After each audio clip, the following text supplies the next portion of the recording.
ਵਾਹਿਗੁਰੂ ਜੀ ਕਾ ਖਾਲਸਾ ਵਾਹਿਗੁਰੂ ਜੀ ਕੀ ਫਤਿਹ। ਅੱਜ ਸ਼ਾਮ 5 ਵਜੇ ਮੈਨੂੰ ਸਿੰਘ ਸਾਹਿਬ ਗਿਆਨੀ ਹਰਪ੍ਰੀਤ ਸਿੰਘ ਜਥੇਦਾਰ ਤਖਤ ਸ੍ਰੀ ਦਮਦਮਾ ਸਾਹਿਬ ਦਾ ਟੈਲੀਫੋਨ ਆਇਆ ਸੀ ਤੇ ਉਹਨਾਂ ਨੇ ਇੱਕ ਮੈਨੂੰ WhatsApp ਆਪਣਾ ਅਸਤੀਫਾ ਭੇਜਿਆ ਸੀ ਤੇ ਮੈਂ ਉਦੋਂ ਵੀ ਬੇਨਤੀ ਕੀਤੀ ਸੀ ਕਿ ਆਪਾਂ ਤੁਹਾਡੇ ਨਾਲ ਆ। ਸ਼੍ਰੋਮਣੀ ਗੁਰਦੁਆਰਾ ਪ੍ਰਬੰਧਕ ਕਮੇਟੀ ਸਾਡੇ ਨਾਲ ਆ ਔਰ ਸ਼੍ਰੋਮਣੀ ਗੁਰਦੁਆਰਾ ਪ੍ਰਬੰਧਕ ਕਮੇਟੀ ਹਮੇਸ਼ਾ ਹੀ ਸਿੰਘ ਸਾਹਿਬਾਂ ਦਾ ਸਤਿਕਾਰ ਵੀ ਕਰਦੀ ਆ ਤੇ ਉਹਨਾਂ ਦੇ ਦਿੱਤੇ ਆਦੇਸ਼ਾਂ ਦੇ ਉੱਤੇ ਖੜੀ ਵੀ ਹੁੰਦੀ ਆ।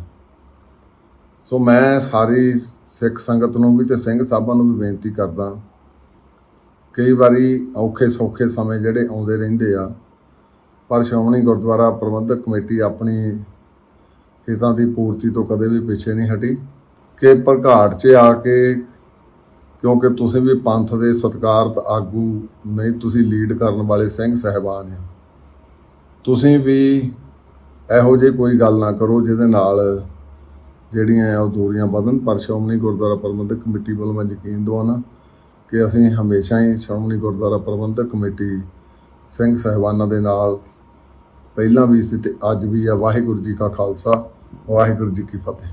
ਵਾਹਿਗੁਰੂ ਜੀ ਕਾ ਖਾਲਸਾ ਵਾਹਿਗੁਰੂ ਜੀ ਕੀ ਫਤਿਹ। ਅੱਜ ਸ਼ਾਮ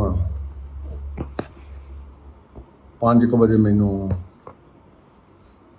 ਸਿੰਘ ਸਾਹਿਬ ਗਿਆਨੀ ਹਰਪ੍ਰੀਤ ਸਿੰਘ ਜਥੇਦਾਰ ਤਖਤ ਸ੍ਰੀ ਦਮਦਮਾ ਸਾਹਿਬ ਦਾ ਟੈਲੀਫੋਨ ਆਇਆ ਸੀ ਤੇ ਉਹਨਾਂ ਨੇ ਇੱਕ ਮੈਨੂੰ WhatsApp ਆਪਣਾ ਅਸਤੀਫਾ ਭੇਜਿਆ ਸੀ ਤੇ ਮੈਂ ਉਦੋਂ ਵੀ ਬੇਨਤੀ ਕੀਤੀ ਸੀ ਕਿ ਆਪਾਂ ਤੁਹਾਡੇ ਨਾਲ ਆ। ਸ਼੍ਰੋਮਣੀ ਗੁਰਦੁਆਰਾ ਪ੍ਰਬੰਧਕ ਕਮੇਟੀ ਸਾਡੇ ਨਾਲ ਆ ਔਰ ਸ਼੍ਰੋਮਣੀ ਗੁਰਦੁਆਰਾ ਪ੍ਰਬੰਧਕ ਕਮੇਟੀ ਹਮੇਸ਼ਾ ਹੀ ਸਿੰਘ ਸਾਹਿਬਾਂ ਦਾ ਸਤਿਕਾਰ ਵੀ ਕਰਦੀ ਆ ਤੇ ਉਹਨਾਂ ਦੇ ਦਿੱਤੇ ਆਦੇਸ਼ਾਂ ਦੇ ਉੱਤੇ ਖੜੀ ਵੀ ਹੁੰਦੀ ਆ।